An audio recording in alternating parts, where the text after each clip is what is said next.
Hi, folks. How are ya?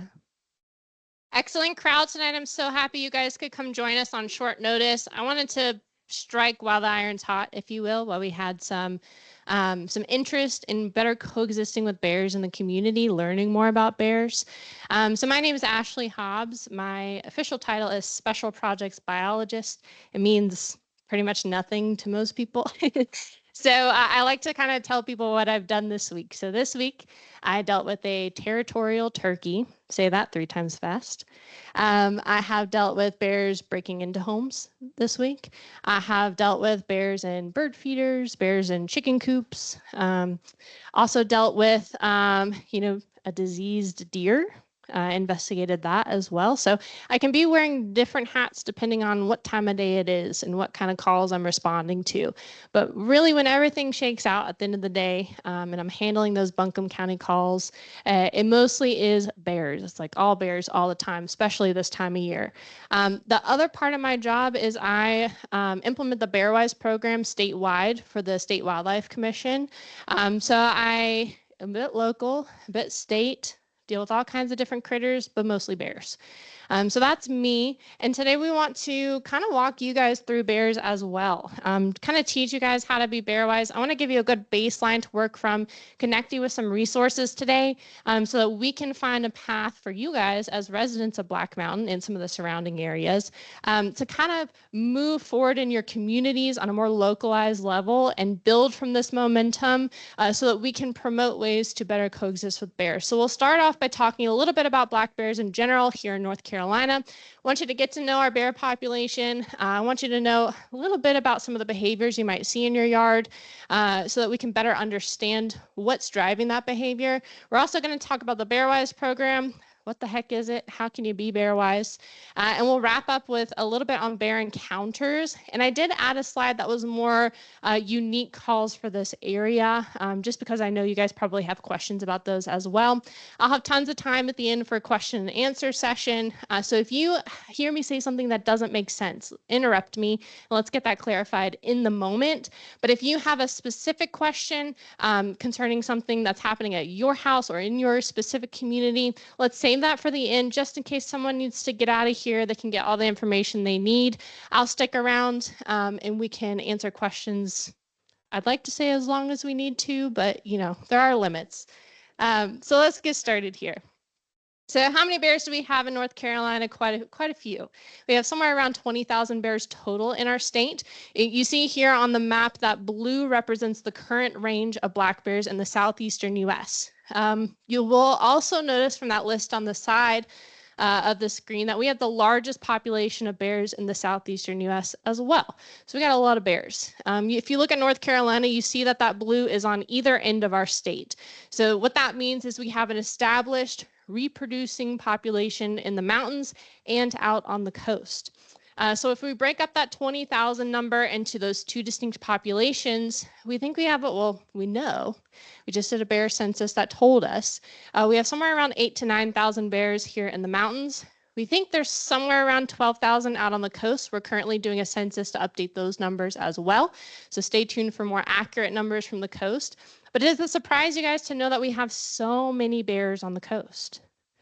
Yeah, a lot of times we think of bears, we think of Smoky Mountains. Every business in town has a bear in the logo. I think there's a bear down at the visitor center, a little bear carving statue. So we've got a lot of bears here in the Smokies, yes, but in our state, we're pretty unique in that we have such an established coastal population as well. So why is that? Well, out in coastal North Carolina, we have a more temperate climate. That means growing season for a lot of the bear's natural food resources extends a bit farther into the year than it does here in the mountains. Additionally, we have a lot of agriculture out on the coast as well. Something like a cornfield is like a bear buffet. Lots and lots of calories and resources for them. There's also excellent habitat out there. Swampland, marshland is excellent habitat for a bear. And then you add in that there's fewer people out on the coast, so they got a bit more room to spread out. So they got a lot going for them out there. But again, we have a lot of bears here in the mountains as well. Now, the other difference between the mountains and the coast is the size of the bears. On average, those coastal bears are going to be larger than our mountain bears here. Again, because of the resources available, the temperate climate, all that good stuff. On average, you'll see also that the female bears are smaller than the male bears, which I think you guys probably see in your own backyard, right? Usually our male bears are going to be somewhere around 200, 250 pounds, and females around 150. But certainly these bears can get much larger than that depending on the resources available to them. So for example, because those bears on the coast have so many resources available to them throughout the year, those bears get much larger. The world record for a black bear is from Craven County, North Carolina. It was 880 pounds. So we're like in grizzly territory with those sorts of numbers. So they can get large depending on what's available to them. I think the record for the mountain region was just recently set. It was somewhere around 720 pounds. So nothing to shake a stick at, right? So we got large bears, we got lots of bears as well. How are they getting so large? Well, bears kind of have two purposes. One is to eat as much calories as humanly, well, barely possible. And the other is to go on dates around the summertime. So we're kind of out of the peak of breeding season now, but they're going to be using all of their senses to find dates or food on the landscape primarily. You'll see their eyesight is pretty similar to ours. It's kind of a common misconception. If you're like me though, and you need glasses or contacts to see at a distance, you have pretty similar vision to a bear. They can also see in color with a little bit of color blindness around that red end of the color spectrum. So their eyesight isn't that awful. It's kind of like mine. I'm colorblind and I can't see at a distance. Their hearing is also excellent, and you can really see it on this guy here. Those big satellite dish ears on the sides of their head allow them to hear frequencies much higher than you or I can hear as humans. They can also hear directionally, so you know exactly how far away that sound is, what direction that sound is coming from. So a lot of times you'll get advice to make noise, and that can be out while you're hiking. It could be while you're walking the dog or pulling weeds in the garden. Make a little noise because these guys have excellent hearing and they'll hear you coming as long as you let them know that you're in the area. They also have a really strong homing instinct. So think about this like an internal GPS. They remember where certain resources are on the landscape that they have found, but also where the resources are that their mother showed them when they were a cub. And they'll access those resources from year to year. Additionally, their homing instinct is why we don't relocate bears in North Carolina, at least one of the reasons. There have been many studies showed that if you take a bear, you can move it several states away. It's going to make a beeline right back for where you picked it up in the first place. So for that reason, if I take a bear, and this is the call that I usually get, Ashley, come get this bear, take it somewhere else, take it off to Rainbow La La Land, right? The problem is we don't have a Rainbow La La Land where we can take it to. That bear wants to be home, which is unfortunately your backyard. So it's either going to come right back, or when we relocate it, it's going to meet more dominant bears, it's going to be harvested by a hunter, or it's going to be hit by a car. Those are the most common ways for a bear to meet their demise upon relocation.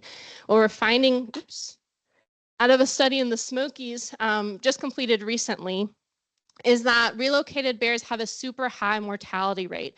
So these bears may feel good for us to take them off and put them somewhere else, but these bears aren't being put in ideal conditions where they can thrive. Survivorship is low for relocated bears. Plus, I don't have anywhere in North Carolina I can take a bear where it's reasonable that it would not interact with another human and repeat that behavior. Last but not least, we're not fixing the root of the problem. I can move every bear that comes through your backyard, but if we don't take down that bird feeder, for example, bears are going to keep coming in and we're going to keep seeing that behavior repeated over and over again. So strong homing instinct, think about that when you're kind of looking around your home at certain attractants or food sources, and remember that they remember where those resources are, and they remember what day your trash is picked up.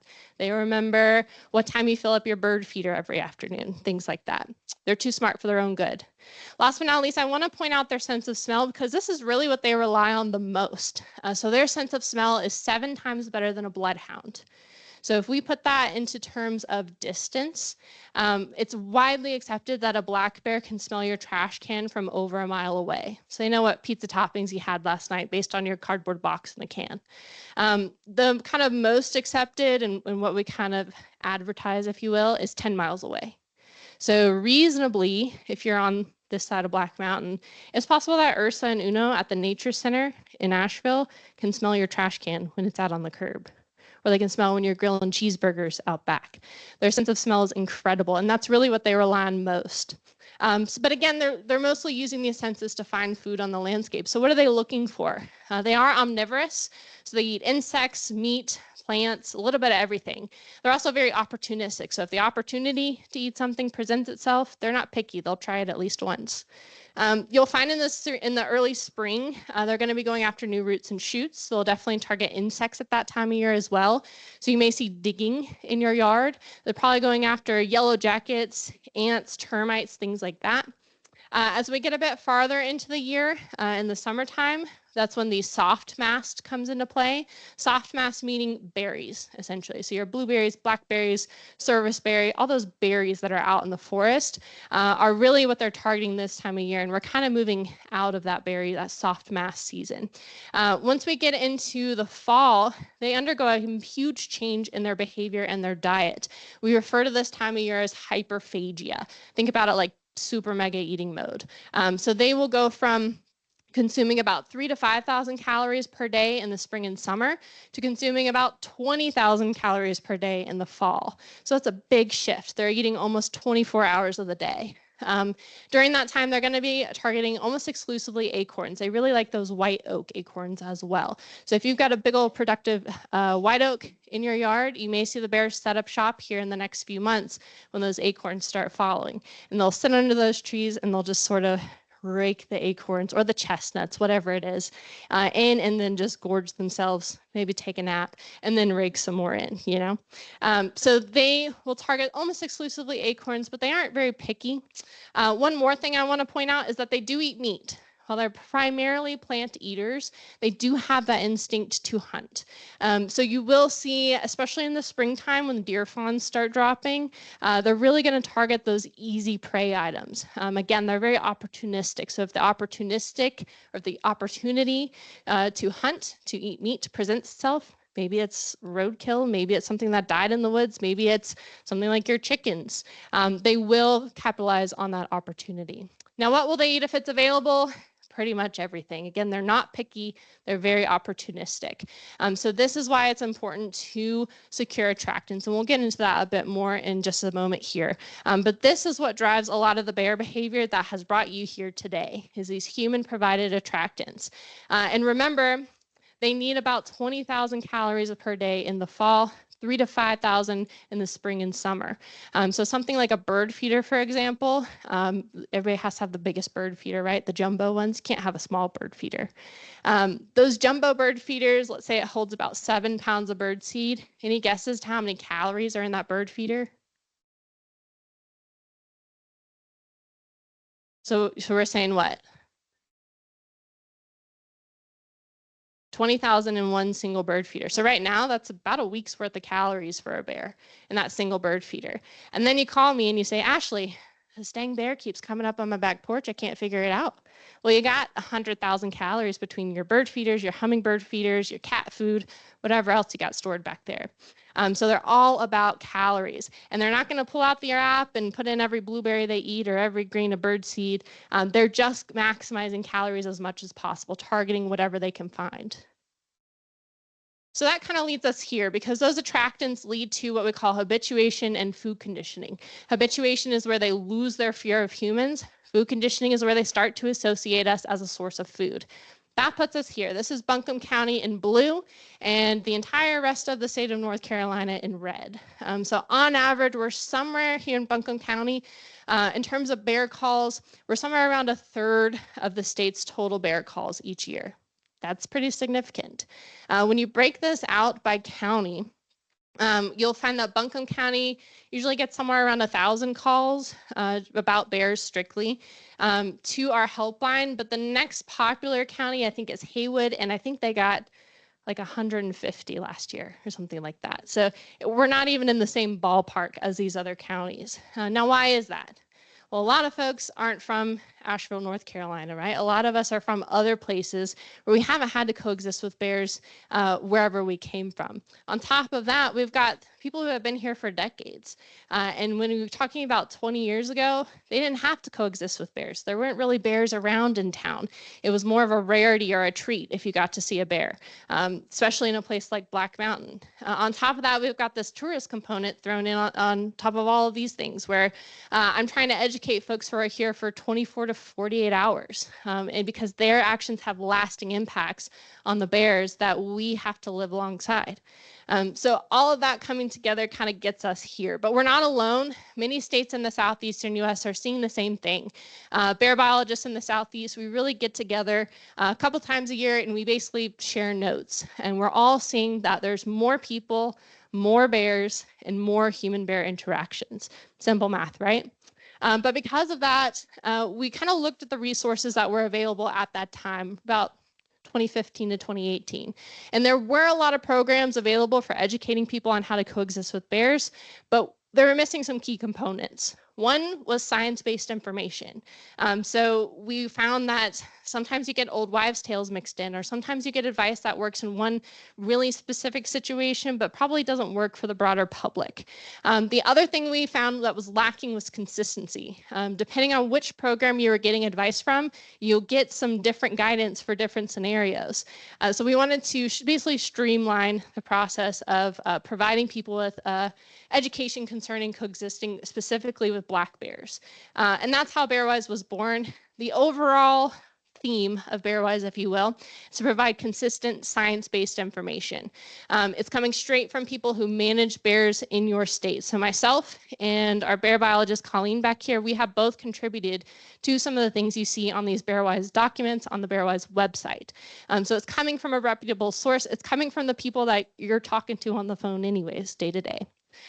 We want to, of course, be proactive in the information that we share. We want you guys to avoid having conflicts in the first place. But of course, most people, when they're seeking out advice, they're looking for ways to address conflicts that they're already experiencing. So we also have lots of resources to resolve problems that are pretty common, especially in black bear country. We also want to encourage community-wide initiatives to keep bears wild, keep people safe. When we can kind of piece together these broader swaths of people who are participating in the BearWise basics, we find that we get more change. We get changes in human behavior that result in a change in bear behavior. So it's important to approach it from a community aspect. We're one of the few states in the US that actually have a BearWise recognition program. Montreat is probably the closest neighbor to you guys as a good example. They are BearWise recognized community. So they have certain systems in place, certain rules set in place to better coexist with bears. Last but not least, I want to point out the website. Bearwise.org is an excellent resource. If you haven't been on that website, check it out. It probably, if you have a question, you get home, you're like, I should have asked that. It's probably on this website. It's a wonderful, wonderful resource. So with BearWise, we wanted to make it simple. We kind of condensed it down to the 6 BearWise basics is kind of what it's called. These are the 6 most effective ways you can coexist with bears in your community. So number 1 is never feed or approach bears. And I know you're thinking, Ashley, duh, not going to feed a bear. However, it's happening all over town every day. For decades, it's been happening. So it's important that we identify as well that most of the feeding that's occurring around town is unintentional. You put up the bird feeder for the birds, you end up feeding the bears, right? Or you'll leave the garage door open. You didn't mean to give the bear access to the garage, but now the bears in the garage eating your trash.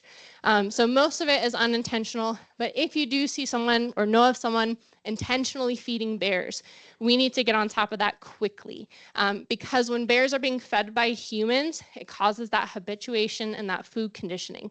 That puts people at risk, pets at risk, and the bears themselves at risk as well.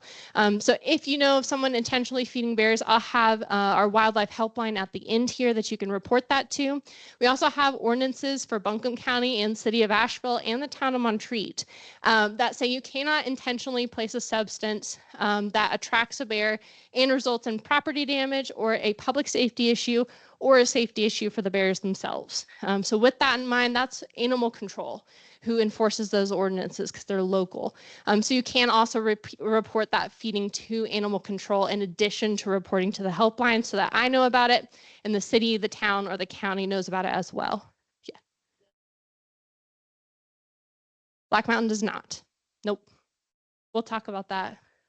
We'll get into it. So yes, so be sure to report it immediately. So here's a good example.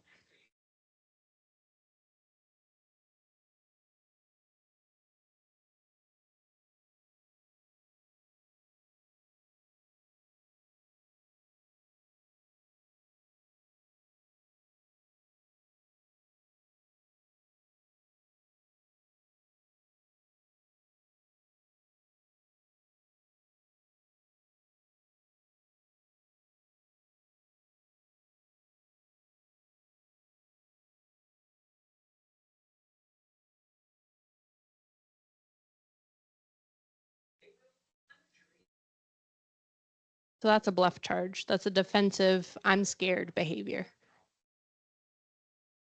So is that and that.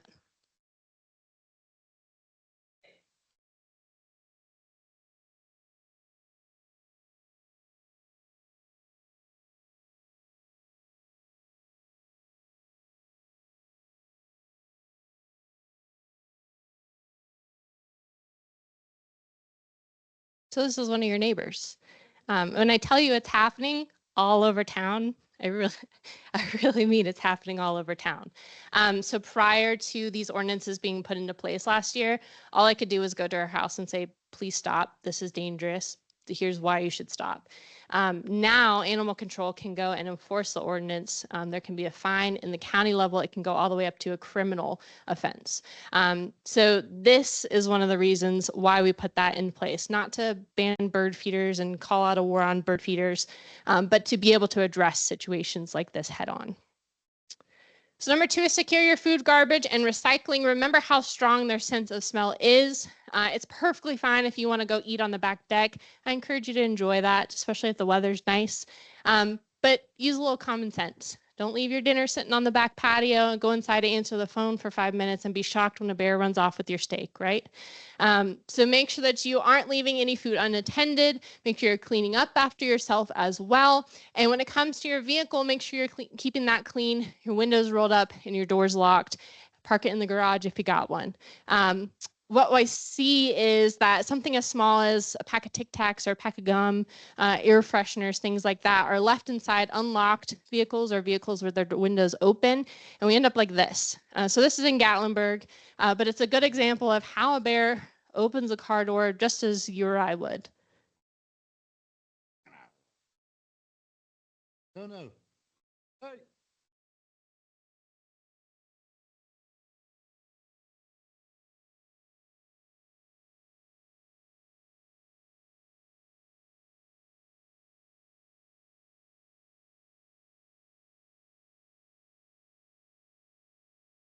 So it's great if you trust your neighbors enough to leave your car unlocked, but don't trust the bears. That's what I have to say.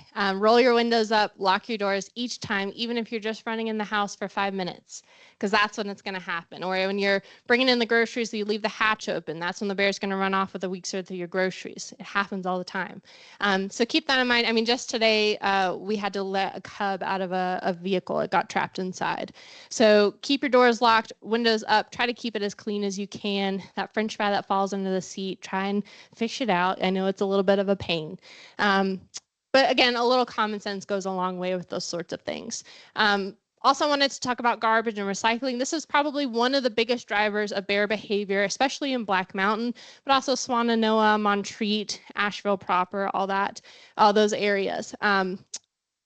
The best advice I can give you is never put your garbage at the curb the night before collection. Always the morning of, as close to your pickup time as you possibly can. If you're someone that's home most of the day and you can wait till you hear that garbage truck coming down the street, perfect. That's when you should put your trash can out. What we don't want to happen is you put it out the night before, and the bears, they know the trash pickup schedule around town. They follow it accordingly. So we don't want to provide access to trash because that's a food reward. That's rewarding that behavior of coming up close to a house, accessing trash, and again, leads to habituation and food conditioning. On non-collection days, try to store your trash in a bear-resistant location, like a closed garage or a locking shed, or install straps on your trash can. You see these here. These are the only Black Bear certified straps on the market right now. The website's on there too, trashlockers.com. There's many different options out there, Amazon, all kinds of stuff. But if you are going for a bear-resistant trash can, there's a few things you should be looking for. One is a reinforced lid, and of course, a locking mechanism as well. So you see Uno the bear here testing out this can, and although it stays locked, he could still access, if there were to be a trash bag inside, he could still access that trash. He would get rewarded for that behavior. He would be more likely to repeat that behavior. This bear, on the other hand, is trying to access a cart with a reinforced lid and a locking mechanism. So you'll see this bear use teeth, claws, brute force, drag it around, but he can't get the food inside. He can't get that food reward, which makes it less likely that they will repeat that behavior.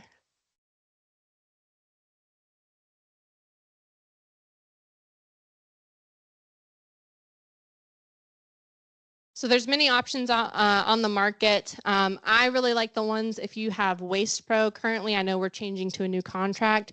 They offer an automated bear can that works excellent. I highly recommend it. But if not, again, there's the strap options that you can use. There are ways you can secure your can, or if you got a shed or a garage, use that as well. So number 3, this is fighting words for a lot of folks.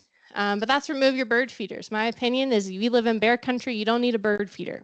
It's not worth it to me, just based on the calls that I get, because a lot of times these more escalated behaviors that we see in bears start here. They start with the trash can and they start with the bird feeders or the deer corn, whatever it is, whatever kind of wildlife feeding is happening. But remember, they're all about those easy calories, and one bird feeder is almost a week's worth of food right now for a bear. So they're high calorie food rewards.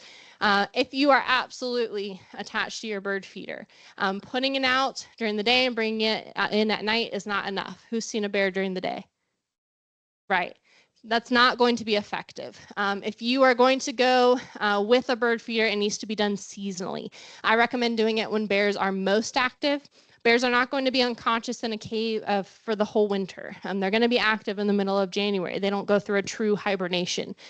So general rule of thumb is bears will be most active from around St. Patrick's Day to Thanksgiving. So if you want to bring in your bird feeder on St. Patrick's Day, put it out again on Thanksgiving, that would be a much better option than having it out during the active period for bears. That's also the time of year when birds need more assistance, need the more subsidized help with calories. So keep that in mind, as well as you're gonna tell me, Ashley, I put my bird feeder 50 feet in the air in a tree. Bears can't get to it. The problem is that the seed falls out and onto the ground, and bears are more than happy to pick up that seed that falls on the ground, and that's still a reward for coming into your yard, coming close to humans. So spillage is still a major attractant. I advise using something like a pollinator garden to attract birds without attracting bears. You'll also get a wider diversity of bird species, probably a higher quantity of birds as well. If you're a bird lover, that's the route to go, especially if you live in bear country. Nest boxes, bird baths are also wonderful ways to attract birds. Bearwise.org has a whole section on attract birds, not bears. Number 4 is pet food. Oftentimes this is outdoor cats that get fed on the back porch, but if you have dogs that you feed outside, or if you have small livestock in your backyard, this also applies. Never leave that food unsecured outside, especially if you're storing it somewhere. Make sure you're storing it in a bear-resistant location. If you're feeding something outside like chickens, ducks, things of that nature, goats as well, make sure you're feeding them in a bear-resistant location. A bear-resistant location would be something that is electrified. You need electric fencing, and we'll get into that in just a moment. Number 5 is your grill, and this one often gets overlooked, and it can be hit or miss on whether or not bears will target the grills. But when we lift up that lid to start cooking our cheeseburgers, think about how strong that smell is for us. And it's pretty strong for the bears as well, and that's an expensive mistake to make if you're replacing your grill. So keep that in mind. You're probably already cranking up the heat, scraping off all the bits, but are you pulling the drip tray every time? Should be every time. And don't pull that drip tray and just toss it off 5 feet to the left off your deck, because that just moves the smell 5 feet to the left, right? With anything like your little grease pan, that's stinky, smelly, if you got chicken scraps, bones, things like that, stick it in the freezer until it's your trash collection day or until you're planning to go to the dump. Then you can pull it out, and freezing those stinky, smelly things can help minimize the smell. It's not going to get rid of the smell, but it can minimize it enough so that it's less attractive to bears in your trash can. Number 6, you guys are definitely already doing, and that's just let people know. If you saw a bear walking down the street and you see your neighbor walking their dog in that direction, let them know so that they can reroute and find a better route to walk their dog that day. They can avoid an interaction. Bearwise communities have specific systems set up to report bear activity, so that's always helpful to take that next step to become a Bearwise community.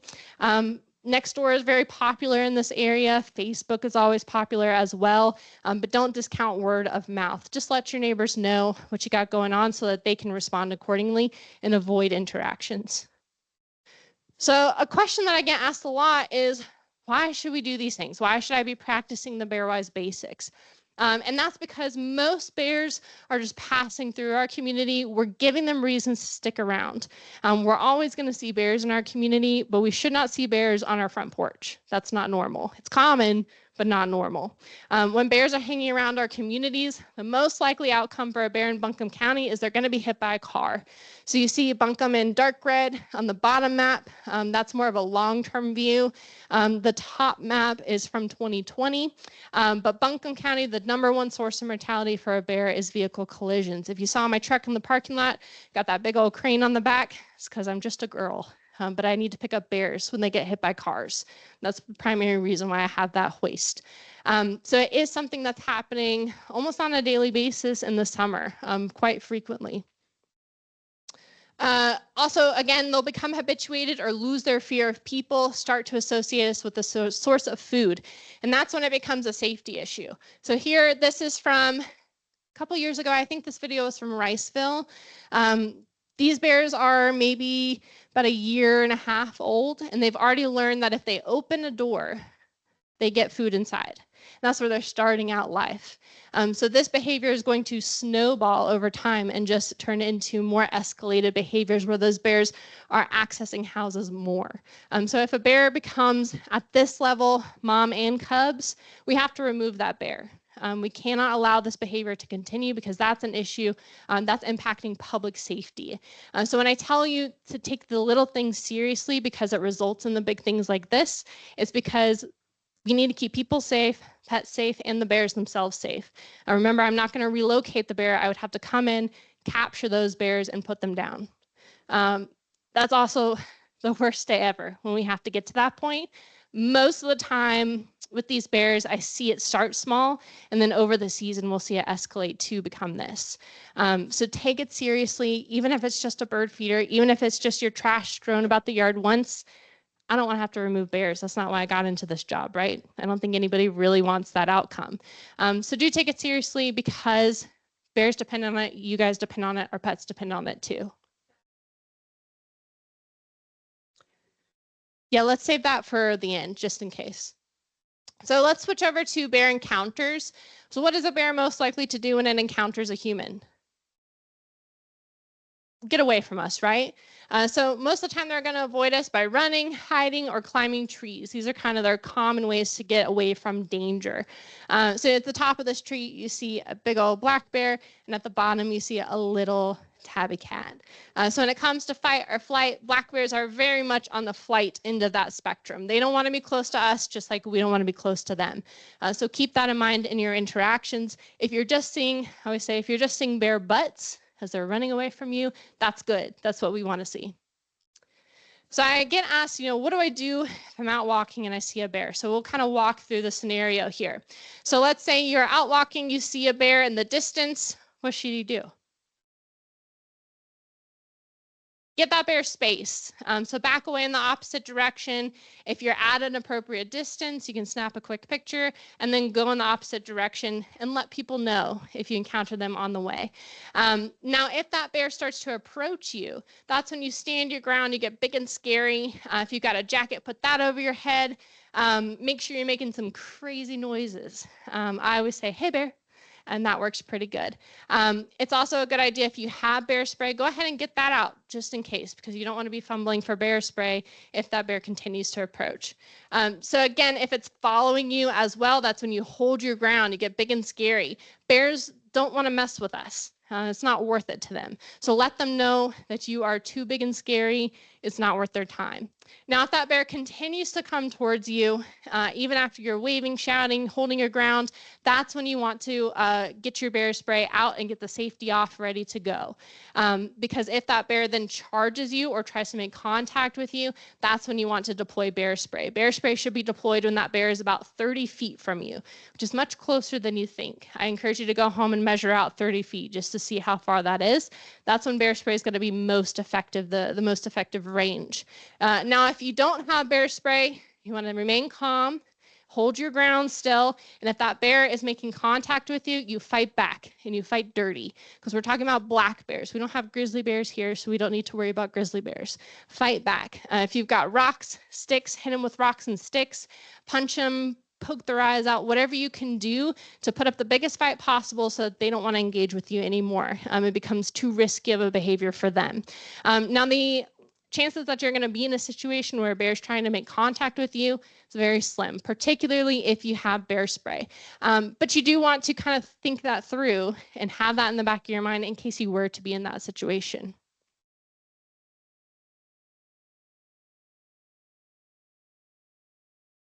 So I think you should keep your eyes on the bear so you can gauge that bear's behavior and react accordingly. So if that bear is coming towards you, you want to make sure that you're getting your bear spray out or you're getting ready to defend yourself. If that bear is walking off the trail and off to the side, you want to make sure you're going the opposite way. So you don't want to look away from the bear and not know what the bear is doing. Yeah.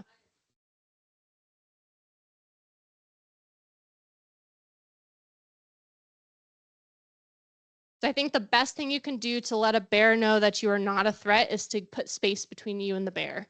That's the best way to communicate, hey, I'm not in this for you. I'm putting space in between us. I don't want to interact with you.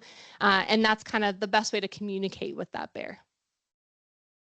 So here's an interaction with a bear in a backyard. Now, this is a little bit more unique because a lot of times we get this mentality that bears were here first. They've been here longer. We developed over their land, so we should let bears do whatever we want. And I don't think that's true. I don't agree with that. In a case where a bear is, let's say, for example, laying under a tree in your backyard for an hour, we don't want to encourage that behavior because that, again, leads to that habituation, that loss of fear of humans. So if you have a bear that's not just passing through your property, if it's sticking around, you want to haze that bear. You can use, a lot of people use air horns. Sometimes air horns don't work on certain bears. So you may go for something like a siren. Some people use firecrackers. Some people use a horn. Whatever you can do to be big and scary and make them uncomfortable so that they move on is good because it enforces boundaries for bears. Bears need boundaries. We need to tell them it's not safe for you to hang out in the backyard. You need to keep it moving. A bear moving through your yard, again, normal, expected, but a bear hanging out for an extended period of time, not normal, and that's what we want to discourage. So here's an example of setting a boundary for a bear. This bear comes up on the porch. You'll see the woman come around the corner, notice the bear. She gets big, loud, scary. She stomps a little bit. She waves her arms. And even though it's a big bear, it retreats as you would expect a black bear to when you're setting that boundary.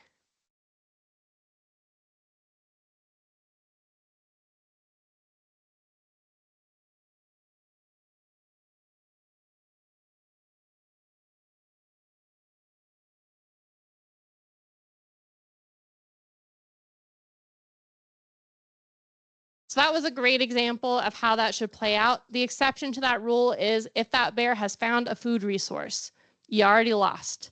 You got to let that one go and then remove that food resource. And when that bear comes back around looking for it, that's when you run that bear off. If you try to challenge a bear that's actively using a food resource that's in your bird feeder, it's in your trash, something like that, you're probably going to get bluff charged. And that's going to be really scary. They're going to take some steps towards you. They're going to slap the ground. They're going to huff, pop their jaws, things like that, all to kind of in a defensive, not an aggressive, in a defensive manner to let you know you're too close to my food, back up. You know, if you're out having a picnic, eating a sandwich, somebody walks up to you and tries to take your sandwich, you're going to have some choice words for them, right? Bears are doing the same thing. So that is the exception to the rule. Make sure you remove that attractant, and the next time, set that boundary. So this was a slide where I wanted to kind of get specific to Black Mountain and calls I've received lately. One is put your dog on a leash. Leashes save lives. Too many dogs I've had killed by bears this year. Do take this seriously. I have an Australian cattle dog, a blue heeler. She's very energetic. She likes to play fetch, but I make sure that I take her to a fenced-in area to play fetch. I'm checking that area and I'm not far away from her. If we are in the backyard, front yard, she's on a leash always because I have bears in my neighborhood. It's, you know, our pets are kind of like our kids, at least mine is. My dog's like my kid. And if something happened where I could have avoided that situation with something as simple as a leash, I wouldn't be able to forgive myself. So even though it's a pain in the butt, take your dog out. It's midnight, it's raining, snowing, whatever. Do put it on a leash because leashes save lives. Also, I wanted to point out electric fencing. Bearwise.org has a whole section on electric fencing, and that's because it works. It has to be done in a certain way to keep bears out, a certain strength of fencing, certain material, certain spacing between those wires. So do check out bearwise.org under the electric fencing section. If you have pets outside, if you have livestock outside, or you just have something like a trash can even that you want to keep a bear out of, or maybe you have a fruit tree, whatever it may be, electric fencing is your ticket. This is going to be the best way to keep a bear out of something.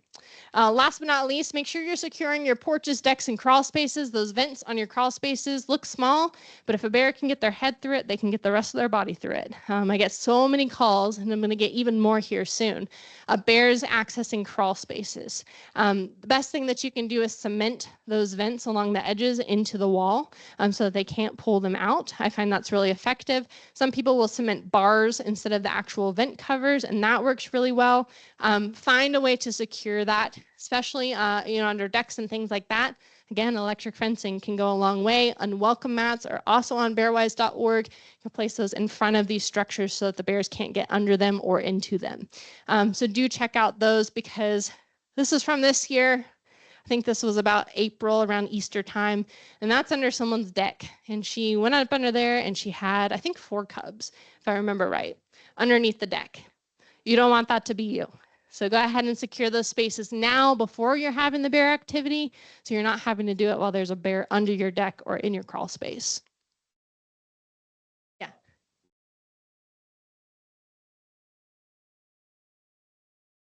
Yeah, so we've had a lot of heat, and then for a while there, we had a lot of really strong storms, which I think was driving that behavior, probably one or the other, depending on the day. But those crawl spaces can be cool, they're dark, they're usually quiet as well, all things that are great for a bear. So cementing in those vents or installing something to block those vents initially could avoid that. But if you have a bear that's already accessing your crawl space, an unwelcome mat in front of the access point can work great. You can also use lights. Light the area underneath, or if it's a deck, you can wet the area underneath as well. And those things make that space undesirable for a bear. Usually I find just adding light to the scenario, the bear moves on within 24 to 48 hours. So real quick, we'll get into questions, but I want to point out the NC Wildlife Helpline here. Do note there's a phone number and an email address. This is great to have on the fridge, have it programmed into your phone, ready to go. This is good for any and all wildlife species or questions that you have. It's a one-stop shop, but do note it's Monday through Friday, 8 to 5, normal business hours. My email address is up there as well in case you have another group in the community you'd like to have a similar talk or you have follow-up questions. just give me a shout there and we'll get you sorted. And then don't forget about that bearwise.org website. It's a wonderful resource. I have lots of goodies up here for you guys as well. So take those home with you, take them to your neighbors even, pass them along so that we can kind of get more people, on the same page with the Bearwise messaging. So yeah, we can open up to questions. I'm just going to kind of start here and just work my way over if that works for you guys. Yeah. So the eyesight, you said it was similar to ours. Do they see much better at night? Yeah, so they can see at night. And traditionally, you'll see in the text that bears are going to be crepuscular and nocturnal, so active during night, dusk, dawn hours. But certainly they do have good eyesight at night, and they blend in at night, and they're like ninjas. They're so quiet. So that's a good case where you want to make noise before you go outside with the dog or to take out the trash or whatever you got going on.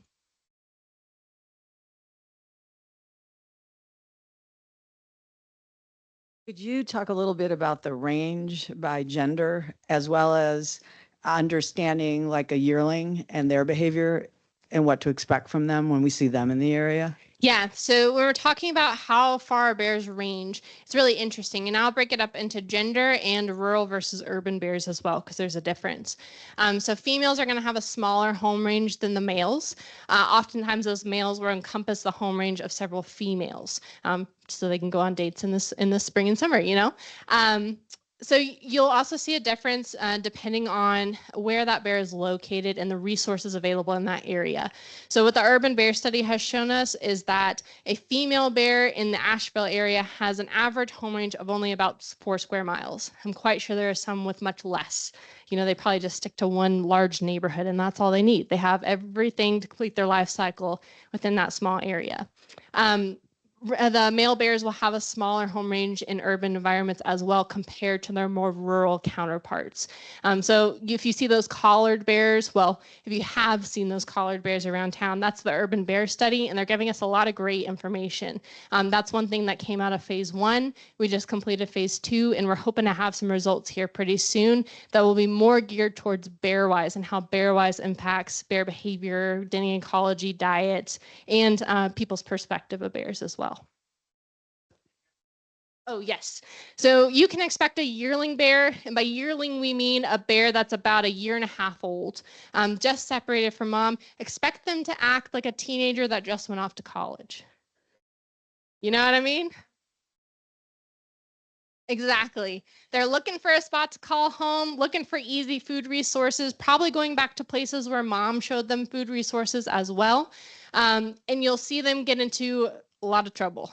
Those are the ones that come around and are a little more bold in their behavior. And if we set those proper boundaries for them and prevent them from accessing human provided foods, we can make sure that those young bears, stay more wild and learn those boundaries versus bears that are cute and cuddly and being fed or being babied and allowed to do things maybe they shouldn't. Those bears will get older, and those are the ones that are sticking around town and doing those behaviors we don't like. So it's important to set boundaries, especially for those yearling younger bears, just like the college kids need boundaries, We gotta, so that they can hear us online. Yes. That's all right. Can we go back to the question about Black Mountain and their lack of having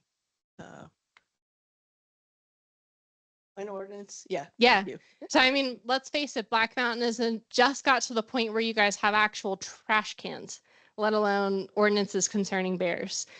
So we're moving at a snail's pace here. Ideally, and one reason why I kind of wanted to get folks together tonight is to give you guys the resources to find out how we can better coexist so that you guys can take it back to your local officials, not just in Black Mountain, but in Buncombe County and the city as well, wherever you're coming from, so that we can get ordinances concerning trash cans. I'd like to see a feeding ordinance in Black Mountain. Even though we have one for Buncombe County, we want to see a town ordinance to be better enforced. I have a whole wish list for you guys, but I need you guys as residents to be that voice to create the impetus for change, so that we can get town council to start exploring these different ordinances and how that would look in the context of Black Mountain. You're right here. Thank you. I'm Mayor Sobel of Black Mountain. Been here for 74 years. And we want to first of all say thank you very much for coming out. You know, it is good. You know, we have to learn these things. But in the 74 years that I have been here, I have just seen the bear population just continue to escalate. And unfortunately, that's going to happen. That's going to continue to happen, especially when you see the bear underneath there with 4 cubs. Mhm. Do the math. And so we're just going to continue to have more and more bears. And it's wonderful that this many folks come out and are concerned about it. But in a town of 8,530 people, this is less than 1/10 of 1%. And if all of us do this, that's great. But you got 99% out there that's not following this. So number one, we have a lot that we need to do as a town to educate our citizens. We also have to understand that if we really want to attack the bear problem, we got to deal something with the garbage in the cans. So that is something that the town is going to have to assume some responsibility in. Amen. And so that's something that I'm going to be bringing up to the council, and hopefully we'll be discussing that this fall. But the other thing, though, is that as we look down the road, we are certainly on a defensive mode right now. But I don't hear anything about an offensive mode. And 10 years ago, when I was first on the board, I said, if we could do 3 things, we could help curtail some of this. Increase the bear season, increase the bag limit, and reduce some of the sanctuaries. I mean, we've got to do something on the other side also. Yeah, let's explore that. We can't just be defensive. Right. So I was just wondering where you stand on that, not so much you personally, but where The commission, wildlife yeah. is in the commission, Ashley, do you want and me to to what take we this? could possibly Sure. look for.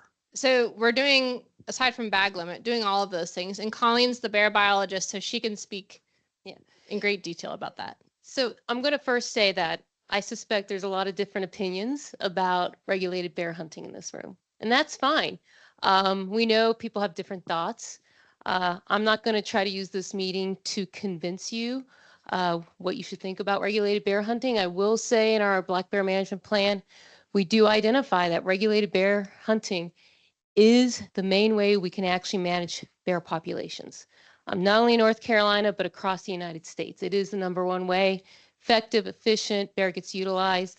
And it's highly regulated, highly regulated. So to answer your question, we are exploring changes to the season structure. So we proposed 2 years ago to open up more of our designated bear management areas, what you refer to as sanctuaries. They're designated bear management areas. Those served their purpose in the 70s and 80s when the whole purpose of our agency as it relates to bears was to grow more bears. You know, we had less than 1,000 bears in the mountains in the 70s. We now have, as Ashley mentioned, about 8,000 to 9,000 bears. We've restored bears. Bears are a wildlife success story. It's awesome. A lot of decades of hard work, research, management, regulations to get there. But yeah, now, as Ashley said, maybe we have a little too much of a good thing. I know my role as bear biologist, I want people to still appreciate bears. But when bears are increasing in numbers, causing conflicts, tolerance for those bears may decline. And I don't want people's tolerance to decline because that means they don't like bears anymore. That's not a good thing. I want everybody to still appreciate not only bears, but some of our other wildlife that we have.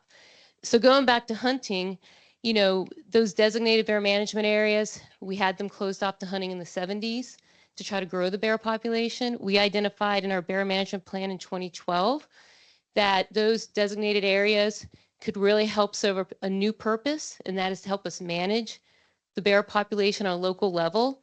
So we opened up to Daniel Boone and Mount Mitchell. We saw that we could have a sustainable harvest, provide hunting opportunities, and that did address some localized issues in those areas adjacent. We proposed and we approved opening up 3 more, including Pisgah, designated bear management area, which is right on the southwest side of Asheville. That will take effect in 2025. We also approved recently adding 9 days to the bear season. That will also take effect in 2025. So we are working on it.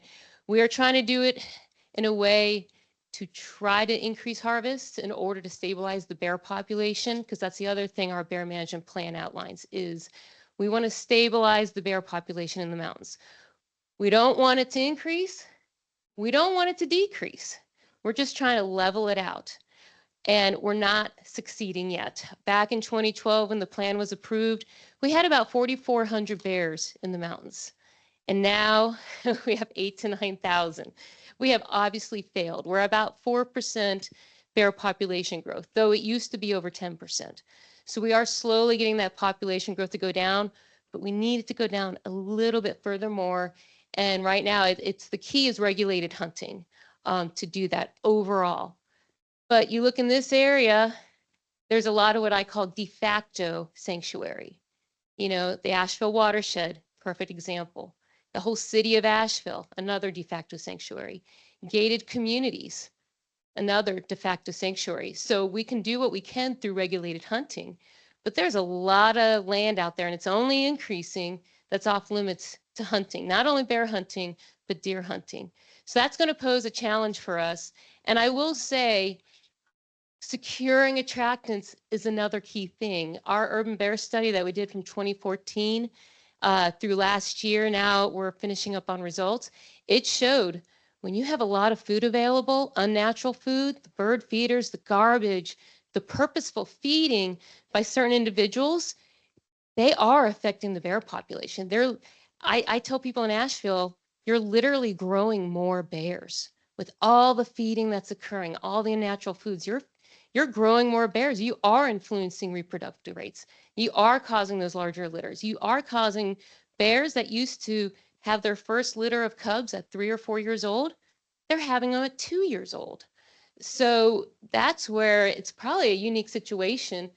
But Asheville and the surrounding area is one of the few places I've seen where so much unnatural food is available. It really is impacting the growth of the bear population. And if we could somehow secure it all and get those bears back focused on natural foods, we could really maybe have an influence on population growth. So it's regulated hunting for sure, and we're continuing to explore that. But it's also, again, going back to securing those attractants. It really is key, especially again in areas where hunting is just not an option. Thankfully not. Oh yeah, so one of the questions was if we're seeing disease in our black bears. So overall, black bears are unique in that they have an incredible immune system. They get exposed to certain diseases that really impact other wildlife, such as toxoplasmosis, canine distemper. We just don't see them. They're exposed to it. We can tell when we collect blood, maybe from a bear we've captured, we can tell through their titers that they've been exposed to various viruses. They're not symptomatic. They're healthy. But we do ask, I was talking to someone earlier, we do wonder that with the exposure to all these unnatural foods, and in some cases where bears just have keyed into a feeder that's only feeding them pet food or only feeding them bird seed, not a diverse diet, not natural, how is that impacting their health? Those are questions we have. One of the diseases that's getting attention in other states is sarcoptic mange. In Virginia and Pennsylvania, they've had some pretty severe cases. Now, about 79 to 80% of the time when a bear is exposed to sarcoptic mange, they recover and that they actually build an immunity to it. So they can recover, even some of the cases that look pretty severe. We thankfully have not seen a symptomatic bear with sarcoptic mange. Now, there is a type of mange bears can get that's specific to bears. It mainly causes some hair loss in the face, some crusting. They usually recover pretty quickly. And so we do have that in our bears, but it's pretty innocuous for them. We're not, and that's a type of mange that we're not aware people can get or other wildlife can get. But it's something as that bear population grows and the density of bears grows and these bears are concentrating around a food source, those are questions that we continue to ask and monitor for. I'd like to know how the bears are euthanized. And also, the 4 bears that were recently euthanized, could you speak in more detail about why all 4 were, and not just the mother, and how old were the cubs? Were the yearlings about ready to launch? So yeah, she's asking about the situation in Swannanoa, which I'll give you guys a brief overview in case you haven't heard. We did have repeated forced entry into a home, which is a threshold that we have to remove that bear. You know, at that point, we're preserving public safety because the chances that bear is going to break into a home and there be a person inside. I mean, you don't want to encounter a bear in your kitchen, you know. So that's kind of the impetus for the removal of those bears. Now, there was a particular female with cubs that was seen on a security camera at the time of the break-in. Break-in occurred on Saturday, probably Saturday morning, mid-morning, and the person was out of town. So they had access in and out of that house from Saturday morning to Monday morning, essentially. I wish you guys could have seen the yard because everything that was inside of the house was now outside of the house. It was bad. So that repeated forced entry came into play after that window was boarded up. After it was discovered Monday morning, the bear came back, same bear that was seen on the security cameras, female with cubs, was viewed at that window with the board pulled down and a cub at the window as well.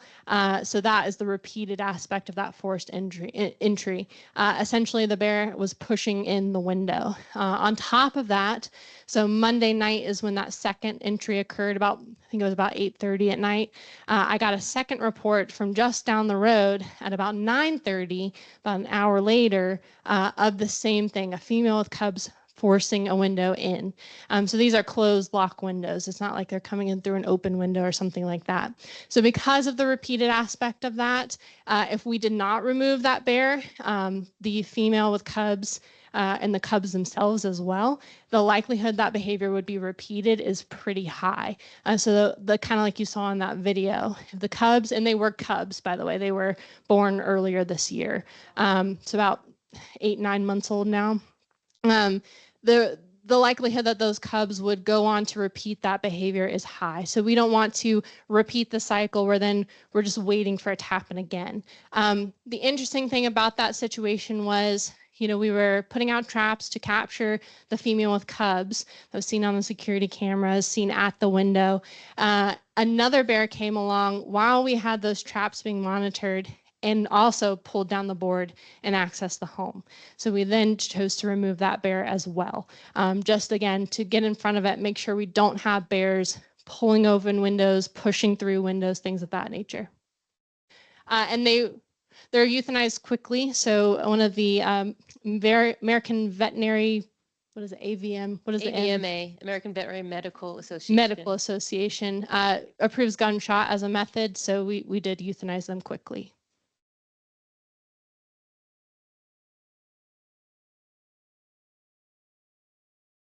Yeah, last week was a really hard week for me, you know. Yeah. Well, I mean, what I would like to see is it produce change in the community. So we're not constantly doing this every year because this is a yearly thing. You know, we remove a bear and the same thing happens the next year because human behavior doesn't change. So that's what kind of why I called this meeting tonight as well, is to get ahead of it and try to make it worth something, make it change for the following year, if that makes sense. And one note I want to make is, you know, some of the people that either purposely feeding or they do have food available, they know the bears are coming, they refuse to do anything about it. I'll be honest, those are rarely the ones that find themselves in contact with the bear. It's usually someone else that had nothing to do with it. Time and time again, we see where someone who actually was probably doing the right thing. We had that situation in Swannanoa quite a few years ago with a woman that had a bear make contact with her and caused severe injuries. She and her husband were doing all the right things, taking out the garbage the morning of, no bird feeders, because they said they quickly learned when they moved to Swannanoa within the first few days, no bird feeders because the bears would go after them. They did everything right, dog leashed.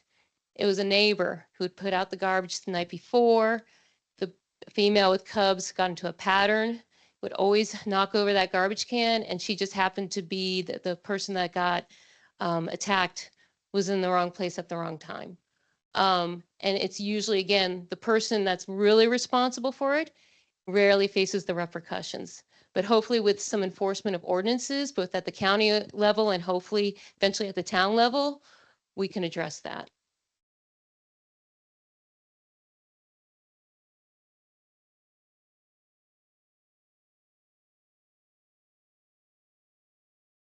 So she's asking about the percentage of bear attacks on humans. Now, we've never had a fatality in North Carolina. That does exclude some of the national parks. Great Smoky Mountain National Park has had fatalities. For us and our situations that we've seen locally here in Buncombe County, I believe, correct me, Colleen, is it 9, 11? Oh boy, it's 9 to 11. It's somewhere I think there. I think the number is 11 total for our state times that bears have made physical contact with humans, and 8 or 9 of those were from Buncombe County. So in those cases, what we often see is there's an off-leash dog somewhere in that equation, and that off-leash dog chases the bear and then kind of has an oh crap moment and comes running back to mom with that bear in tow. Or the human tries to break up a fight between the bear and the dog. It's kind of one of those two situations. So a lot of those situations could have been avoided through securing attractants and having their dog on a leash. And those situations likely would not have occurred. They've all been defensive in nature. None have been threatening or aggressive or predatory in nature.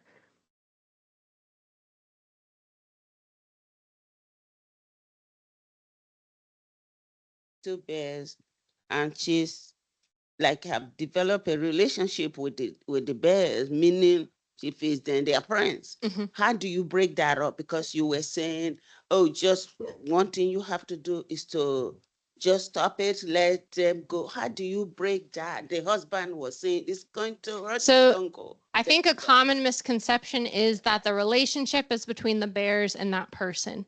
That's not the case. The relationship is between the bears and the food that's being provided. You could take those people out of that home and have an entirely new family move in, and that behavior will still continue as long as that bird seed is available. So the way to break that cycle is to remove the food resource and remove it indefinitely so they can't mess up once.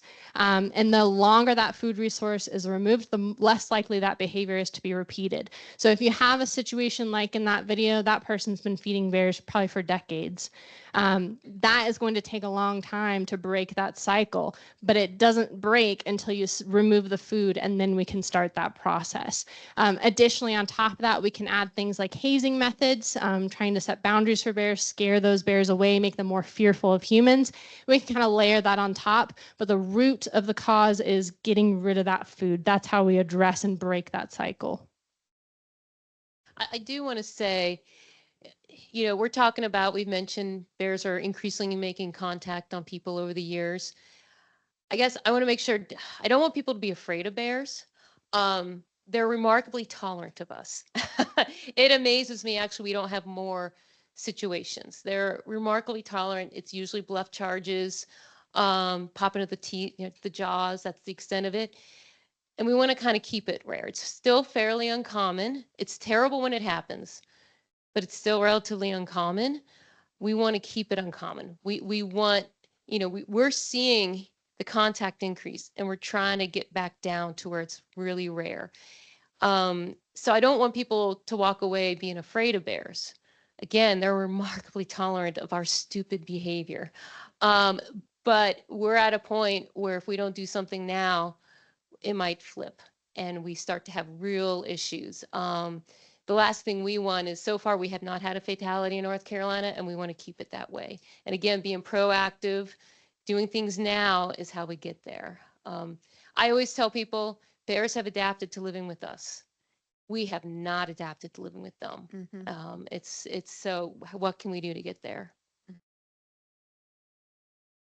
Ashley, um, question about bears and dogs. So my house is on a natural bear path kind of area. We keep chickens and our yard is fenced in. The chickens have a fenced in run.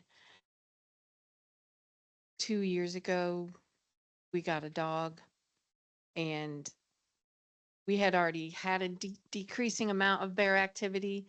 I mean, we had bears going through almost every day, but with gradual changes in the way we gardened and making sure food resources were removed, and we started gently hazing when they were not being well behaved. But now that we have the dog in the backyard most of the time, we hardly ever see them. So are bears naturally afraid of dogs? Will they just avoid the aggression? we have managed, I don't even know how, some way to retrain our dog's reaction when he sees a bear. He's very calm. Last year, our first bear sighting, he was standing at the fence, low growling and shaking his head, and 30 feet beyond the fence, there was a bear standing behind a tree. And all I saw was 2 ears and paws sticking out, and then the bear peeked around. But I don't want to assume that no bear is going to come over my fence because my yard smells like a dog. Yeah, so it actually kind of goes back to like wolves and bears evolving alongside each other, competing for resources. They act defensively towards one another, dogs and bears do. Now, your dog acting defensively probably looks like chasing the bear, maybe at least barking, growling, lunging at the bear. But for a bear acting defensively towards a dog, that could be a swipe, a bite, and that could be catastrophic for your dog. My recommendation that I don't care how big your dog is. We've seen Great Danes injured by bears. We've seen Chihuahuas injured by bears. We've seen Plot Hounds injured by bears. Unless your dog is specifically bred and trained to be a livestock guardian dog, you should not be letting your dog interact with bears. And that's based on just experience of calls that I've got.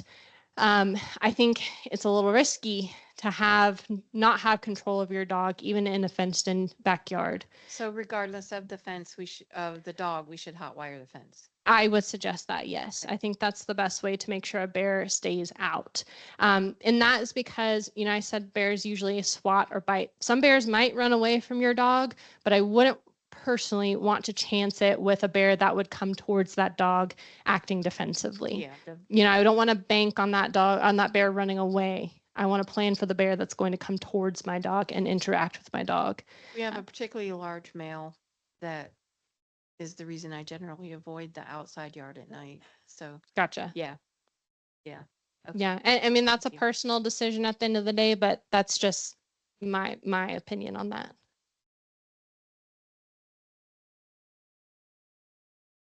One situation and concern that I see posted a lot on our town social media is there's a bear limping, and people were very concerned. They're not sure the bear is going to make it. Sometimes there's encouragement that that bear needs some food. Can you address a limping bear? Yeah, so let's say sick or injured bears. Oftentimes the misconception is that that bear needs assistance. It's going to be perfectly fine. Bears are really resilient creatures. Oftentimes from injuries, even severe injuries like loss of toes or loss of a foot, something like that, major injuries to their bodies with like cuts and scrapes and things of that nature, oftentimes they recover and they adapt. Again, bears are super adaptable critters. So they will overcome that. They will still be able to find food. They will still be able to defend themselves. We see injured bears recover and go on to have multiple sets of cubs after. The mistake that people made is by feeding or supplementing those bears in some way, because that creates a bear that is, again, habituated and food conditioned, which then layers on a new problem. Now, if we do have a bear that is unable to walk, I mean, I'm always going to give a bear a chance to recover on their own and continue to be a wild bear. If we have a bear that is just past the point of recovery, which does happen from time to time, especially in the case of vehicle strikes, we will pursue euthanasia for that bear. Usually those are bears that can no longer walk, so then they can no longer feed themselves, access water, defend themselves, things like that. We do not have a rehabilitation center, not only in our state, but anywhere in the country for an adult black bear. It's just not an effective process because of the nature of these bears that have been wild and they're being put in captivity. That's extra stress, which is not conducive to healing. So because of that, again, most of these bears recover on their own, so we allow them to do so.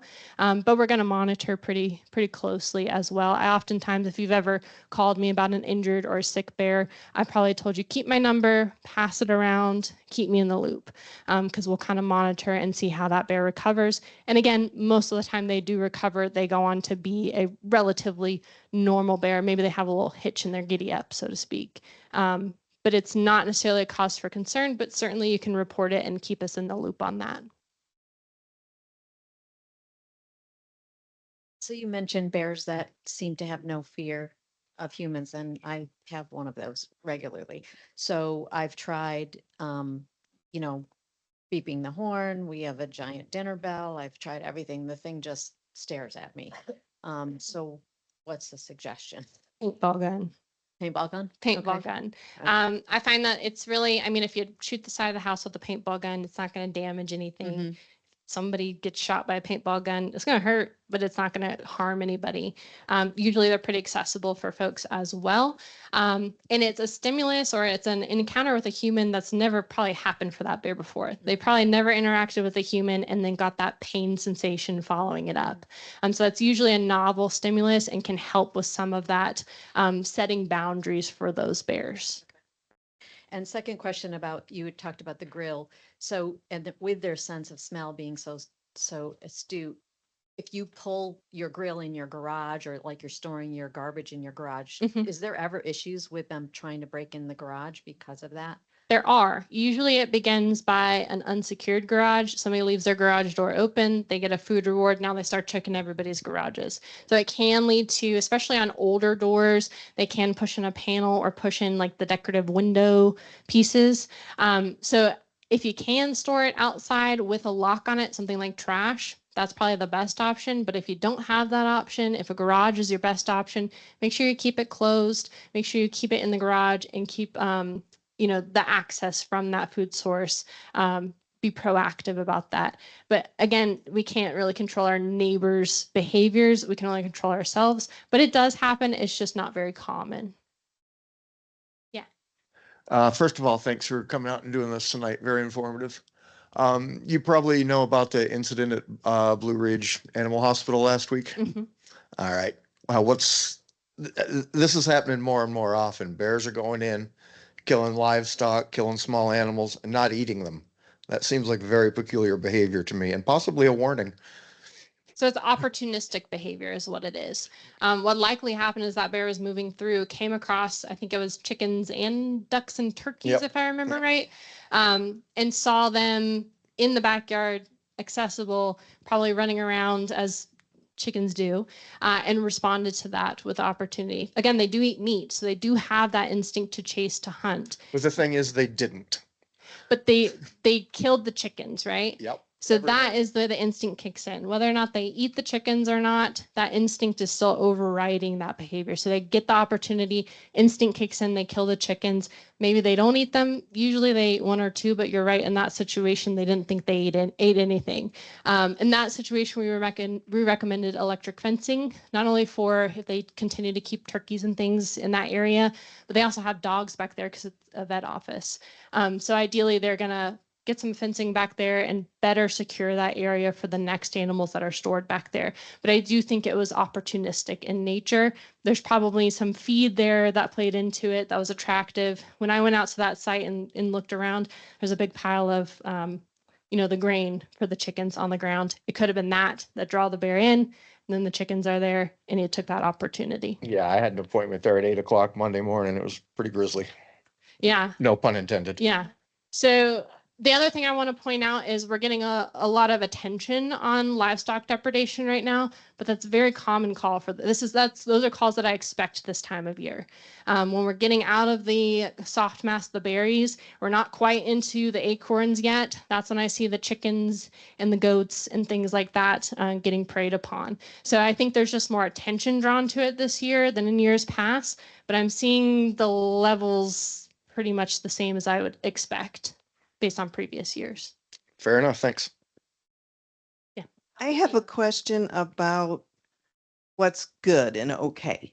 So I don't have any problems. I have bears going through my property. Is it normal to see the same bear 3 times a week or Yeah. something like that? And then like we're out on our deck and we're eating, is it okay to just stay there quietly and eat and watch it as it just goes by and not say anything? Or should we be like, oh, there's a bear, and then it makes it move along a little faster? I don't know which we should do. Yeah. So if you wanted to haze that bear, that you're sitting there eating dinner and that bear walks through the yard, it's not going to hurt anything. It'll only help. But as long as it's moving through, that's what we expect because bears aren't going anywhere, right? They're always going to be passing through our community. We just don't want them to stick around. But if Okay. you did add some hazing in that situation, it's only going to benefit you, only benefit the bear as well. So I'm all for that. Now you're talking about seeing the same bear multiple times a week. They're very habitual creatures. So they set up these little paths, and it can depend on the bear where they go and how large their loop is. But you'll see them loop around. And again, they'll follow things like the trash schedule, or they know when Sally Joe fills up her bird feeder and when Billy Joe fills up his deer feeder, and they'll follow that path as well. Or it could be seasonal. You see bears move off to really productive grove of oak trees, for example, and they might reroute their path to at different times of the year. So yes, that's very much something that we see all over town is the same bears coming through quite often. Okay, so it was eating something natural. It found a beehive on Mhm. our property, and one was on the stairwell because they had wood and stone built there before we arrived. So now it's found a meal there. Not that I provided, it was a natural meal. So it's gonna Has it been keep back? coming. I don't know. Okay. I don't know if it's been back, but it did rip off 2 layers of big, heavy wood.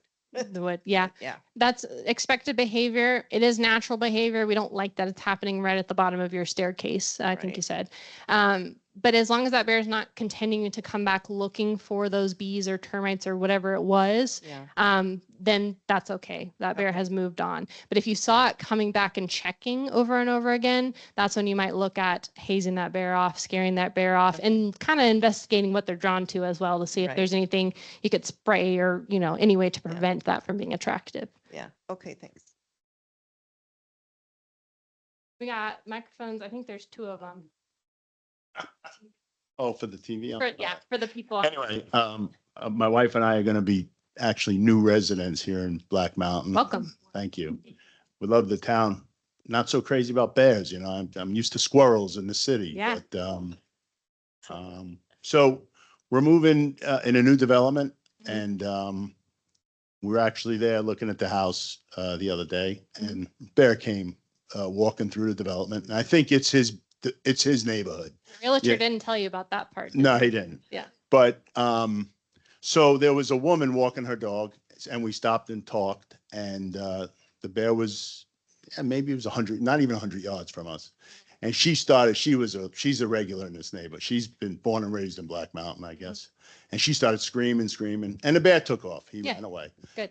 So will that bear always take off when you scream at him or he could change his attitude? So I Because I don't mind screaming at a bear, but, So I think it's a good idea to change up the way that you're scaring off bears. One thing that I see, particularly in Asheville and those more really bear dense areas, believe it or not, there's more bear dense areas than Black Mountain. But those bears get used to an air horn because everybody in the neighborhood uses an air horn. So that bear gets blasted at every single house as it moves around on their loop. So air horns don't work anymore. So if you switch it up, I always like to say play a little game, first of the month, sit down with the family, figure out how you're going to haze the bears that month. Find new ways, whether it's pots and pans one day, maybe use an air horn the next day, maybe you're just yelling and throwing tennis balls the next day, whatever you can do to kind of make it change up so they don't get used to one thing. But as long as you're securing attractants in your community and you guys are really taking that seriously, especially if it's a new community, if you can really be proactive, usually you'll, again, just see those bears moving through, but not sticking around in the backyard, coming up on the porch, things like that. well, problem is there also. It's, like I said, it's a new construction. Mhm. There's dumpsters all over. Oh, yeah. There's breakfast, lunch and dinner for these bears Mhm. for the next 2 years, so to say, until these houses are all completed. So that's. If you have an HOA, I would get the HOA on that Well, and the- require. It's make the builder requirements is for the builder. HOA now, so. Right, but there's contracts there. It can be done, but Yeah. that is a common issue around town, especially with so much development happening Right. in Buncombe County. Right. One other thing. So we opted for a fence in our backyard, pretty tall fence, but I'm sure bears can climb the fence. So now I let my dog out at 5 o'clock in the morning without a Mhm. leash in the backyard. Is that dangerous? It's not very smart. No. Um, and again, that's coming just from experience calls that I get. At minimum, you need to walk the yard before you let the Right. dog out. Make sure Right. there's no bears That's back what I there. do. And really work on recall with your dog if it's going to be off leash. It needs to be instant, even with a bear in front of her. Right. And that's the key, because she's going to want, or I don't know if you have a girl dog or what, but We they're do. going to want to chase that bear or react in some way to that bear. So that's things that you need to plan for. You need to have a plan in place if everything goes wrong. That's where bear spray could be a good tool. If there was a bear, you just missed it, or it came over the fence at just the right time. Bear spray would be a way for you guys to break up the bear and the dog while keeping yourself safe and getting distance from that bear. Right. Okay. I'm a veterinarian. I saw multiple dogs killed by bears in the Mhm. yard because you let them out in the dark and you don't know the bear is inside your fence. Mhm. And it's just a SWAT, right? It wasn't anything more than a heavy SWAT. That's it. That's all I have to say. I just, like, if you can't see your yard, you can't let your dog out thinking there's not a bear in it. But also during the day, still taking those precautions, because bears are going to be active 24/7, double time on Sundays, it seems like. I think we're moving back to Florida. Well, Florida's got bears too. So I live on Church Street, right in the middle of town, and within 2 weeks, we had 13 bear sightings in my 3 little houses next to us, Mhm. 13 in town. So there are very, very many more. And now I have one that's become a short-term renter under my porch. What's your suggestion? It's been there at least 3 times. We have it on trail cam. Yeah, so lights are great for keeping a bear out of a deck porch crawl space scenario. Something like, the clamp lights that are good for like shops and things like that. They're usually like $10 at Lowe's or something. Getting one of those, clamping it to a spot where you can illuminate that space is a good temporary fix to keep the bear from establishing under there. But you need to find a way to get that boarded up or get some electric wire across that entrance so that the bear can't access it. Because it's likely if it's happened multiple times, it's going to keep coming back because it knows that's a cool, dark, dry area. So we want to take at least away the dark portion of that equation. Yeah. I just wonder if bear spray is available at Town Hardware. I'm not sure. Does anyone know? The hiking store I haven't heard Town Hardware. There's also some places in Asheville that have it, REI, Sportsman's Warehouse, and a lot of the Mass General stores as well. The Ace Hardware on Merriam, I know, has it. Yeah. We got a question in the back? Yeah. So it's back to the dogs. Mhm. So I live in a community with lots of trails, about 20 miles. So I see bears pretty frequently. However, usually I have a bell on my dog, which some people say, oh, that's the dinner bell. So I don't know if it's just like a jingle. And I see them and could be less than 30 feet, but my dog has not seen them. And I've just kind of like slowly kind of just kept going. But if I was within the 30 feet, am I supposed to have the bear spray? Like if they haven't done So anything? bear spray is for a scenario where that bear is trying to approach you or make contact with you. Okay. So it's designed to put space between you and that bear. So if that bear is moving away from you, but it happens to be close, maybe you kind of came around the corner and the bear was there, that's when you would get your bear spray out and have it in your hand, but we're not necessarily deploying the bear spray at that point. However, if you were in a situation where you felt really unsafe, you felt like you are in danger, deploy the bear spray and it'll be fine. You may get the bear, you may not. It depends. But it's really designed to be for a bear that's trying to make contact with you or really keeps approaching you even after you got big and scary and held your ground and all those steps. And what do you think about the bell on her? So I don't know, maybe Colleen agrees with me or not. I feel like the bell is just a scam. Like it's a $30 bell. Come on. I think a much better option is your voice because it's distinctly human. You don't got to charge it. You didn't leave it at home. It's always on you. You know, a lot of folks will yell, "Hey bear," as they go along. And do you sound a little silly? Maybe it feels a little silly. But letting a bear know that a human is coming is key to them wanting to get out of the area. So essentially, if I'm walking down a trail, I need to be talking the entire. Yeah, talk to your dog, sing a song, Yeah. you know. Again, a lot of people just yell, "Hey bear," or you can just say, "I'm coming around the trail," whatever you got to do. Yeah, just make some human noise. I think that's a really good strategy. I mean, like this could be for an hour. Just keep talking. Okay. I mean, it doesn't need to be consistent, you know, where you're going horse by then, but if every, you know, if every, you know, couple hundred yards you make a little noise, that's a I'm good here. strategy. Yeah. Thanks. Yes, I experienced a railing under my porch that was torn down from a bear several weeks ago.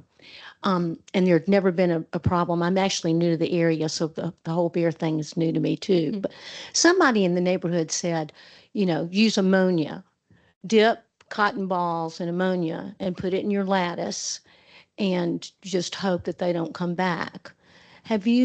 Do you have an opinion about that? Yeah, so one thing you won't really find on Bearwise is using ammonia or bleach or pine saw as a deterrent. It just hasn't been proven effective. Now, I think there are some applications where it may help in masking smells, and certainly it's pretty cheap, pretty accessible. It's not going to hurt anything if you're putting it on your trash can, for example. But I would not rely on it as a deterrent. In fact, we got a video like a week ago, maybe, of somebody that put a bowl of ammonia on their porch where the bear was coming up frequently, and the bear walked up and started drinking the ammonia out of the bowl. So scent deterrent just isn't really going to cut it. Same thing. A lot of people will use capsaicin as a deterrent. That's taco night for a bear. That's, you just are giving them a fiesta. So there's not going to be really anything you can rely on to deter a bear. You're going to need to exclude a bear instead. So replacing that lattice with, again, some electrical wire or some more sturdy boards might not look as pretty, but it may hold up better in terms of keeping bears out of that area. And another question is there enough food right now for this extra supply of bears that we're getting?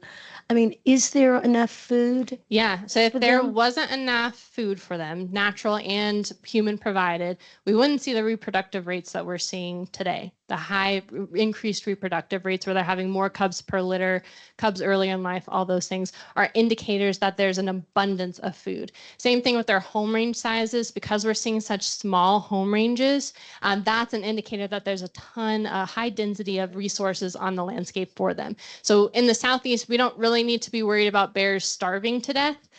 We just need to be worried about what the bears are actually eating, human provided or naturally sourced foods. Well, so that brings me to the next question. Are there no penalties about people that are feeding bears that caused what happened? I mean, what happened? Yeah, so we Those have people the could be- feeding ordinance for the county and the city and the town of Montreat. There are penalties and it varies depending on who's enforcing that. For intentionally placing a substance resulting in public safety issue, property damage, or a safety issue for the bears themselves. So there are penalties and those are enforced locally, not by our agency because we're at the state level. So it just depends on where you are. But there are penalties. We had all of those put into place last year. I lose track of time. Recently, they were put into place. So that was something that we really pushed for because it was needed, especially in more severe instances where we need that feeding to stop immediately. It's just animal abuse. I mean, truly. They're What loving the happened? bears to death, essentially. Yeah. Actually, I have a question for you. On the subject of bear attractants, I've been seeing sorry, I've got it already, huh? An increase online of videos of people not putting out food, but putting out tubs of water, toys, and which is not the same as providing drinking water. It's, I mean, you know, bathtubs, and there's a pretty popular, it's Fairview Cam or something like that. Is that illegal? Is that or is it only food attractants that are illegal? So I wouldn't say that would apply under the local ordinances, the feeding ordinances, but it certainly can contribute to habituation of bears depending on the scenario there. Because we're making bears feel comfortable in our front yard, backyard, community, whatever the case may be.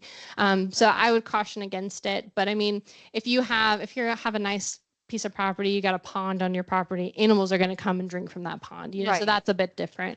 But yeah, I think it's important not to attract and make bears feel comfortable around people and in our yards and around our homes and things of that Right. nature. Okay, thank you.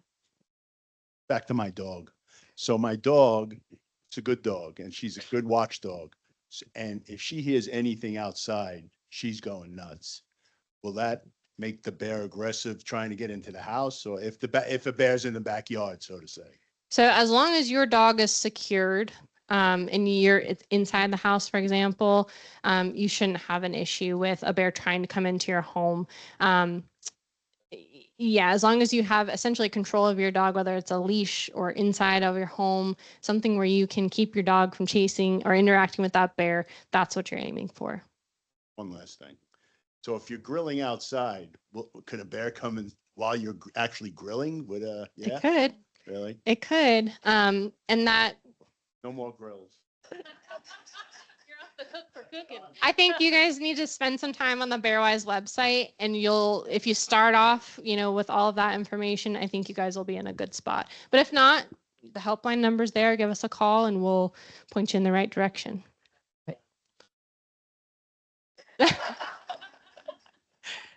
Sounds good. Question. Yeah.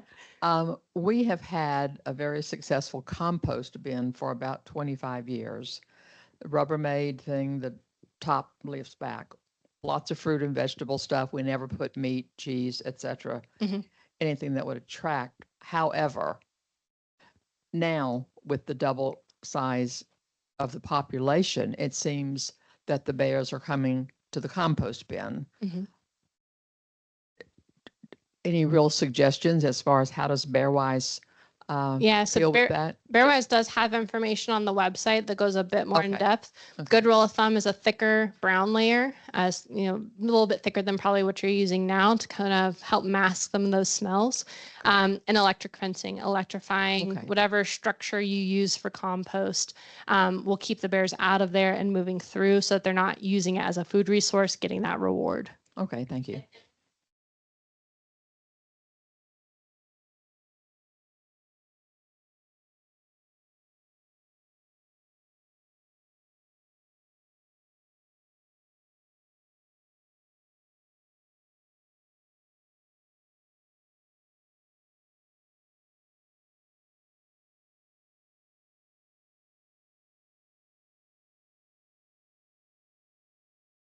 It and bears could not get in. So if it really gets to the point where you've done everything, followed the Bearwise information, that bear's still attracted, there is a bear resistant composter. Bearwise.org has a list of bear resistant products you can look at. So I was coming down the highway and there was a deceased bear. I did what I'd always done when I'd find a deceased deer. I called DOT. Should we call for either a gravely injured bear or a deceased bear? Should we call? You Yeah. guys are called DOT. You can call that helpline number there, and they'll get in touch with me, and I'll come out. We do pull biological samples from as many of those bears as we can. So I'll get out to it, get what I need, and then either I'll take it with me or DOT will fill in the gaps there. But yeah, report to the helpline first would be a good place to start. All right. My email address is up there if you have follow-up questions. And again, that website is excellent. And please take some of the swag up here. I do have some information on taking community action. So take that to your neighbors, take that home with you, and let me know if you're ready to really put that into action. I'm here to support you guys and help because I want to see changes too,